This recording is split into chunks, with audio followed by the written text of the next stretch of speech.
Hello people and welcome back to our channel. उम्मीद है आप लोगों को हमारा कंटेंट पसंद आ रहा होगा। और अभी रिसेंटली हमने एक लंदन वेंसडे करके सीरीज शुरू की है, जिसमें हम लंदन की जो फेमस जगह हैं या जो लंदन के हाइलाइट्स हैं उसको भी कवर कर रहे हैं। तो आप लोग उसको भी अपना पूरा प्यार दिखाइए। और मुझे पता है कि हमारी यूट्यूब फैमिली काफ़ी टाइम से इंतज़ार कर रही है रजिस्ट्रेशन प्रोसेस के स्टेटस का। तो चलिए इस वीडियो में यही सब डिस्कस करेंगे। सबसे पहले अगर आप स्टेटस ही सिर्फ जानना चाहते हैं तो मैं आपको कहूँगा आप वीडियो स्किप कर दीजिए और कुछ दिन बाद वापस आइए। तब तक उम्मीद है रजिस्ट्रेशन प्रोसेस पूरा हो चुका रहेगा। और अगर आपको प्रोसेस जानना है तो जुड़े रहिए इस वीडियो में। मैं एकदम शॉर्ट में समझाऊंगा क्योंकि अभी भी मेरे पास रेफरल से या फिर फ़ोन से या व्हाट्सएप से या फिर इंस्टाग्राम पे क्वेरीज आ रही है, तो मैं आपको बहुत ही जल्दी में समझाता हूँ कि क्या है पूरी प्रोसेस।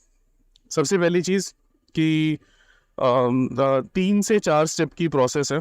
सबसे पहला जो स्टेप है वो है नोवा सर्टिफिकेट, दूसरा है एमओटी, तीसरा है एमएसवीए और चौथा है आपका लाइसेंस, अगर आपके पास यहाँ लाइसेंस नहीं है तो। अब इसमें सबसे पहली चीज़ की नोवा सर्टिफिकेट क्या है। NOVA certificate is basically notice of vehicle arrival. मतलब आप यूके गवर्नमेंट को बताते हो कि मैं व्हीकल इंपोर्ट करके लाया हूँ। और जब आप नोवास के लिए अप्लाई करते हो तो अगर आपको यूके मूव हुए विद इन मतलब मूव होने के विद इन 1 ईयर आप अप्लाई करते हो तो आपको टैक्स में भी छूट मिल जाती है। नहीं तो डिपेंडिंग ऑन कि आपके व्हीकल की क्या करंट वैल्यू है आपसे कुछ टैक्स लिया जाता है, जो कि बहुत ज़्यादा नहीं होता जनरली। आते हैं दूसरे स्टेप पे, एमओटी। एमओटी बेसिकली है फिटनेस सर्टिफिकेट है। अभी इसकी फुल फॉर्म मुझे याद नहीं है, पर इसमें भी मतलब कि बहुत ज़्यादा चिक चिक नहीं होती है। As long as your vehicle is working fine, चाहे उसमें एलईडी लगी हो, चाहे डिस्क ब्रेक हो, ड्रम ब्रेक हो, कुछ भी लगा हो, वो आपका क्लियर हो जाता है। मतलब कि काफ़ी लोग उसी में डरते रहते हैं कि एमओटी क्लियर होगी कि नहीं होगी। तो एमओटी इजीली क्लियर हो जाती है अनटिल अनलेस कि आपके इंजन के साथ कुछ प्रॉब्लम हो, बहुत ज़्यादा ब्लैक स्मोक, ब्लू स्मोक वैसा कुछ निकाल रहा हो। जब आपकी एमओटी क्लियर हो गई उसके बाद क्या चीज़ है, एमओटी क्लियर होने के बाद आता है, जब ये दोनों चीज़ें हो गई तो एक जो लास्ट रोड़ा है वो है एमएसवीए का, मोटरसाइकिल सिंगल व्हीकल अप्रूवल। अब ये एमएसवीए जो है वो रोड़ा कैसे है, वो रोड़ा इस तरह से है कि पहली बात तो कि एमएसवीए में ना सेंटर्स कम है यूके में, तो एक बार में बहुत ज़्यादा मतलब आपको काफ़ी वेट करना पड़ जाता है कई बार। ठीक है, पहली चीज़ ये। दूसरी चीज़, रोड़ा इस तरह से कि जब आपको एमएसवी के लिए जाना है तो आपकी व्हीकल जो है वो तो यूके में रजिस्टर्ड है नहीं, और वो क्योंकि यूके में रजिस्टर्ड नहीं है तो इस वजह से होता ये है कि आप वहाँ तक चला के नहीं ले जा सकते अपनी मोटरसाइकिल। और क्योंकि आप चला के नहीं ले जा सकते फिर आपको फ्लैट बेड हायर करना पड़ेगा या कोई ट्रक हायर करना पड़ेगा, और वो काफ़ी मतलब मस्त सा अमाउंट चार्ज करते हैं। मतलब अभी मुझे मेरे घर से 15 किलोमीटर दूर है, उसके लिए मुझे 90 पाउंड कोट किया था किसी ने। और गॉड फॉरबिड अगर मुझे ज़्यादा दूर वाले पे जाना पड़ गया 100-200 किलोमीटर दूर, तब तो भाई वो बाइक का आधा कीमत जो है वो फ्लैट बेड ही वसूल लेगा। और ये तीनों तो स्टेप है सिर्फ रजिस्ट्रेशन प्रोसेस से रिलेटेड।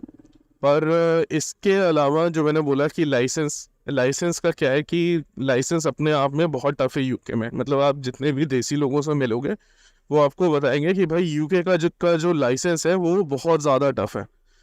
पर जनरली लोग जब ऐसा बोलते हैं तो वो कार लाइसेंस को रेफर कर रहे होते हैं, और कार लाइसेंस से 10 गुना ज़्यादा टफ जो है वो आपका मोटरसाइकिल लाइसेंस है, क्योंकि एक तो इसमें स्टेप्स भी ज़्यादा है। मतलब आपको एक सीबीटी लेना पड़ेगा, फिर मॉड्यूल 1 टेस्ट, मॉड्यूल 2 टेस्ट, और इन सब जगह आप अपनी गाड़ी लेके जा नहीं सकते।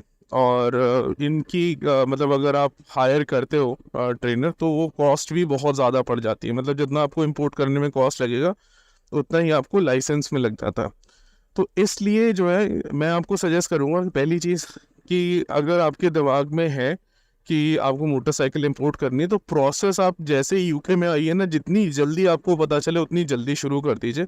तो इससे क्या होगा, एक तो आपका टैक्स बच जाएगा, दूसरा क्योंकि आपका लाइसेंस की उतनी दिक्कत नहीं है तो आप फिर भी मतलब जैसे रजिस्टर हो गए आप तुरंत चला पाओगे, ठीक है।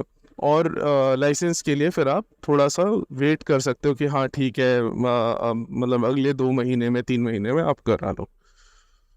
तो ये मतलब अगर बताया जाए तो ओवरऑल यही जो 4 स्टेप्स हैं यही है प्रोसेस के लिए रिक्वायर्ड। और अगर आपके ये चारों स्टेप्स जो है वो हो जाते हैं इजीली, तब तो आप आराम से चला पाओगे। और अगर नहीं इजीली होते तो ऐसा नहीं है कि व्हीकल रजिस्टर्ड नहीं हो पाएगा, बस इतना होगा कि आपको टाइम ज़्यादा लग जाएगा। तो जो मोटरसाइकिल आपने एक्सपेक्ट की होगी कि आप अगले 3 महीने में चला पाओगे, उसकी जगह हो सकता है आपको 6 महीने या 9 महीने भी लग जाए। तो अपनी जानकारी के हिसाब से मैंने आपको पूरा प्रोसेस बताया। और मैं भी कोई इसमें प्रोफेशनल नहीं हूँ इंपोर्ट प्रोसेस में, तो जो मेरा एक्सपीरियंस है वही मैंने आपसे शेयर किया है। अब आप मुझे बताइए कि कैसा लगा आपको यहाँ तक का वीडियो, और अगर आपको इससे जुड़े और भी स्टेटस अपडेट्स चाहिए तो कमेंट सेक्शन में हमें बताइए, हम उसे ज़रूर कवर करेंगे।